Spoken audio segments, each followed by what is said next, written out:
everybody, Gisele Grenier here. So thank you for Joe for holding my phone because I was having a lot of trouble trying to get this filmed properly.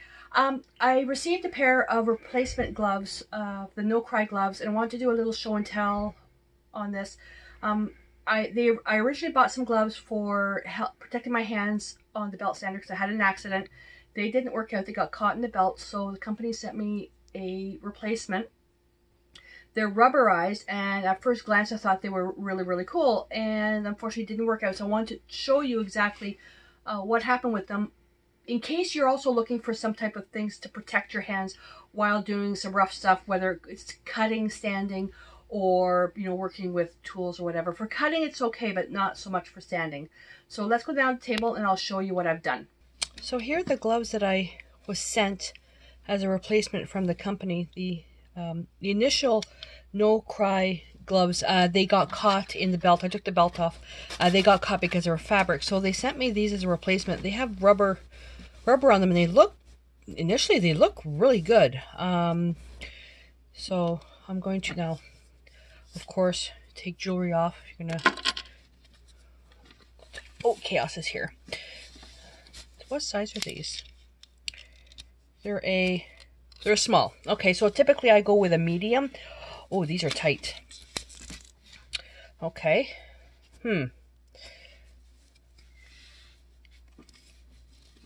They're tight, but they're too big. Look.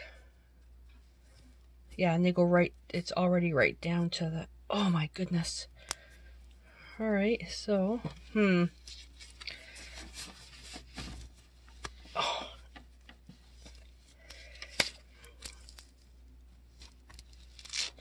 Okay, so let's see if I can pull these up a little bit higher.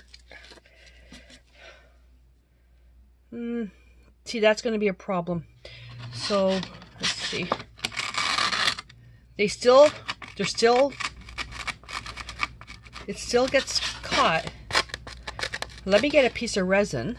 So I've got a piece of resin here. Now I would typically demonstrate this on the belt sander, but I can't talk when on the belt sander because you have to wear full facial mask. So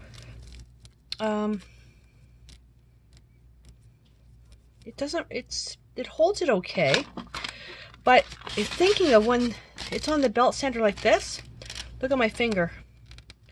So I would have, and look, so it's getting caught, which is a shame because I thought these had promise. Even holding it as far back as I can. The belt is going really fast, and I'll get a picture of the belt spinning. So yeah, and then so yeah, the gloves are getting caught in here. So unfortunately, these still won't work now unless I can. If they were at the very tippy tip, that might work okay, as long as it's not touching. So I guess the idea then I could basically turn it inside out, get Joe's mom to sew the tips on here. But for other stuff, I mean, these are quite lovely. It's just a shame that they're too big on the tips. So let me go show you the speed of the belt. Okay, so Joe's doing the gloves. He said they were for a man's hand. So let me just see the tips there. Yeah, see mine. Yeah.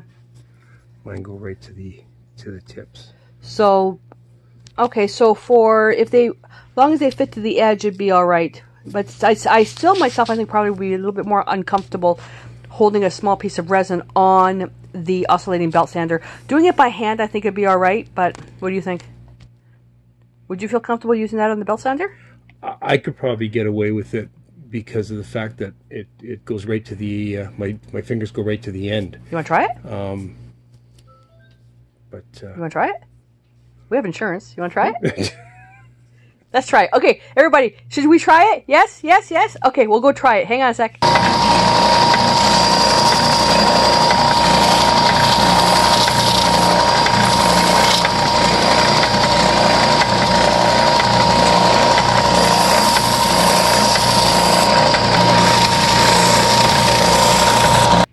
I'm not sure that they're the best thing for sanding. I mean, yeah, it definitely would protect your fingers. Yeah, you do get a bit more of a grip with on the resin with the rubbering here. All right. On that. So that's not too that's not bad, but they're basically, in my opinion, they're for male for hands for men. Your fingers are shorter, so and you can't get them any lower on you, so you're going to end up with that. They need, if they're going to do them for a women's hands, the fingers do need to be a little bit shorter. All right. All right, so these were the original gloves, and they got caught. I mean, you couldn't. That's where I had an accident with these. They got caught, and then the rubber ones. I mean, they don't get caught as much, but on the fingertips where the fabric is, that's where they got caught. So, not a bad glove, but I have to be honest. I was hoping that they were going to work a little bit better for the oscillating belt sander. Okay, so from what we gathered, my fingers are short, so they don't fit. Made for men. Joe was, you know, you heard what he was saying, that he was okay holding it, but so I wouldn't recommend these for, you know, for I guess a girl on a belt sander. But these are great for doing other stuff. So if you do floral arrangements, or if you're doing cutting, you know, other stuff. I mean, these are made for, let's see, high performance cut level 5. They're no cut gloves, and that's basically what they're made for. They're not made for what I wanted them.